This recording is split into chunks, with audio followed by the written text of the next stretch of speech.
So, I went to see Kendrick, Lamar and Baby Keem live this past week. Firstly, it was unbelievable. From the stage design to the choreography, the chemistry to the energy. They gave me one of the best nights of my life, and seeing two of my favourite artists of all time perform has been a true highlight of my year.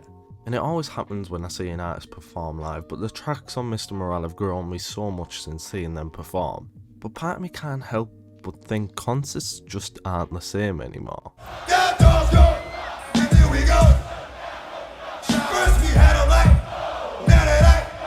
See, as much as I loved it, I came away just feeling a certain way. It honestly felt like most of the crowd, or at least the people around me, just had their phones out the entire time. Literally, there was people around me who were sat messaging people while Kendrick was literally in front of them performing. And that blows my mind. There was someone who was recording videos and putting them straight on their Snapchat story, and another doing the same to Instagram. And look, I have no problem with people taking videos at concerts and stuff like that. It's just a part of the experience. I do it. I don't want this video to be one of those rants about social media and stuff, because it does get annoying. But it did really bug me. Look, I came away with about 10 photos and 5 30-second clips from a show that lasted almost 3 hours. And I think that's about the perfect amount. It gives you those memories to look back on, but also allows you to live in the moment and truly enjoy the performance. But like I said, it honestly felt like people were at this concert just to put it on their social media to show they were there. It felt like it wasn't anything to do with being a Kendrick fan, but more about the social side of it. And I bet you a lot of people there were true fans, but this experience just rubbed me the wrong way. It was like a battle of who could post a video first. And I felt the same when I went to see Dave back in March. It just felt like a social media contest rather than trying to connect with an artist who you love. And I've seen Dave in 2 settings now. I've seen him at a festival back in 2019, and then I've seen him in March 2022. And the difference is crazy, which makes me think COVID might have had an impact on the way we experience concerts. I'm not sure, but the difference between 2019 and March and the festival setting and the concert setting, it's night and day. And that's what concerts are meant to be on both scales, connecting with an artist who you love. You can have a large scale concert like this,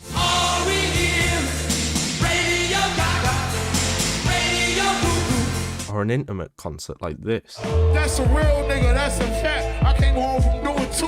He gave me a half ounce and a rack and said, you owe me shit. Just put the city on the map. That was 11 years ago and now The goal is still the same. It's meant to be a place where you can connect with your favourite artist and see your favourite songs and albums perform live. No matter the artist, that is the whole point of the concert. You can have an artist like Playboy Carti who barely raps but brings a whole new level of energy. Hey, this is my brother Hey, this is my brother Or you can have a group like The Roots who will bring a band along and give you new versions of the songs you already know and love. you go 1, 2, 1, 2, 1, 2. That's how we usually start. Once again, it's the thought. It's the Philly Valley Mama. It's the minister thought. It's directed to whoever's in listening range. And I've been to a lot of concerts this year, ranging from small artists like Fly Anakin, literally all the way up to Kendrick Lamar, ranging from the smallest venues to the biggest venues. And I've came to the realisation that I prefer the smaller venue shows. And I'm not even talking about small venues, I'm talking maybe a couple of thousand capacity, because in these venues you still have the energy of the performance, you can still have the intimacy, but chances are the majority of the people there will be true fans. Not just people going for the sake of it, not just people going so they can get a good TikTok video. During a lot of Kendrick's show, there was people just talking to each other, then recording whenever a big hit came on. But like I said, I don't want this to become a huge rant about social media or whatever. We live in a connected world. There's no change in that, it's part of life and a part of life I love. But concerts are meant to be an escape from your everyday life, but people are watching the show through their screens. And it has gotten that bad that at certain shows, artists haven't asked fans to put their phones away or straight up ban them from the show. Imagine being an artist trying to get a level of energy or even intimacy from the crowd and they're all just on their phones. It must be disheartening for the artists who are trying to put on a truly great show. And that's what Kendrick and Baby Keem done. Like, what an amazing show.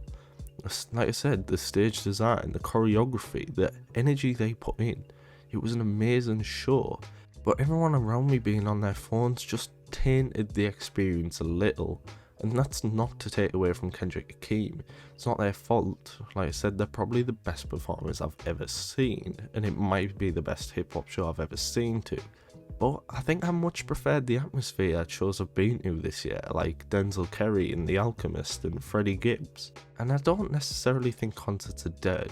I do think they're heading in the wrong direction. Take him to the party, he said. Well, I see niggas in corners in the motherfucking bars. Don't politicking with the competition, what's the word? Put that on my mama, ain't in the process. Nigga tryna tippy toe through the process.